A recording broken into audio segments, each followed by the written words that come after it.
Hi, I'm here today in front of Squaw Peak Mountain, which is actually the new name is Piestewa Peak here in Phoenix, Arizona. It is unbelievably attractive in a city that gets over 315 days of sunlight per year. The topic that I want to discuss today is after a patient gets a medical marijuana card in Arizona, what are they supposed to do then? Great, you have your card. How are you supposed to get the medication, the cannabis, for the debilitating condition? Well, it's interesting what's happened here in Arizona is that initially when the law was passed in November of 2010, the plan was to allow patients who are debilitated, have qualifying conditions, to get the ID cards. Then the plan was to institute medical marijuana dispensaries around the state so that patients could go and purchase, their medication. Well, that plan has been put on hold, and it's unclear when, and if it's going to be restarted. So that we have to take off the list of possibilities of where patients can get their medication. So it comes down to three potential sources for debilitated patients with an ID card to get their medical cannabis.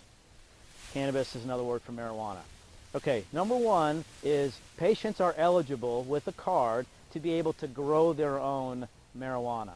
Up to 12 plants, so a dozen, and you can do that in your home in an enclosed area away from kids, or it could be outside in an enclosed situation, such as a gate you can't see through or whatnot, and you can have up to 12 plants. So people think, well, I don't know how to do that. That's ridiculously hard.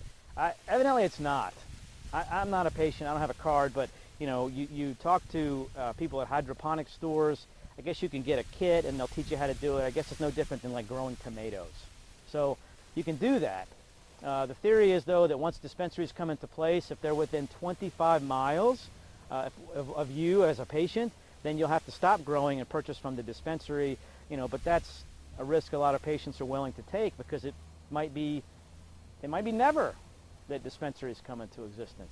So that's option number one, is to grow the marijuana themselves, the patients. The second option is to get the medication from what's called a caregiver. And that is a legal term, and caregivers are registered with the state. They have to do fingerprinting and background check, and then that person is able to provide marijuana for up to 5 patients.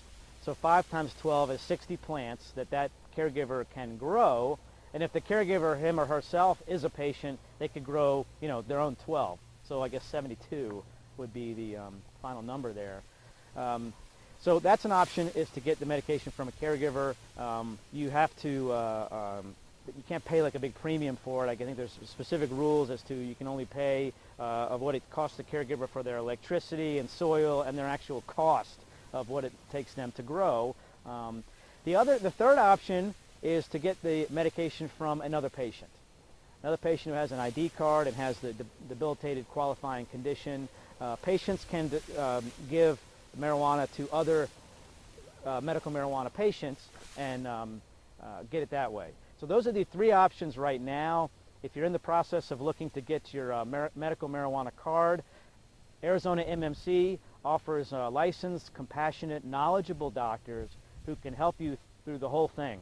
Look at your medical records. We'll get those for free. We will our doctors will do the evaluations. If you qualify, do the certification, and then help you with your ID card photo, your certification scanning into the system, and then help you with applying for the state, because it's all online. All right, on the internet, we're at ArizonaMMC.com. The phone number is toll-free at 855-294-3227, and that spells out 855-AZ-ID card. Thank you very much. Have a great evening.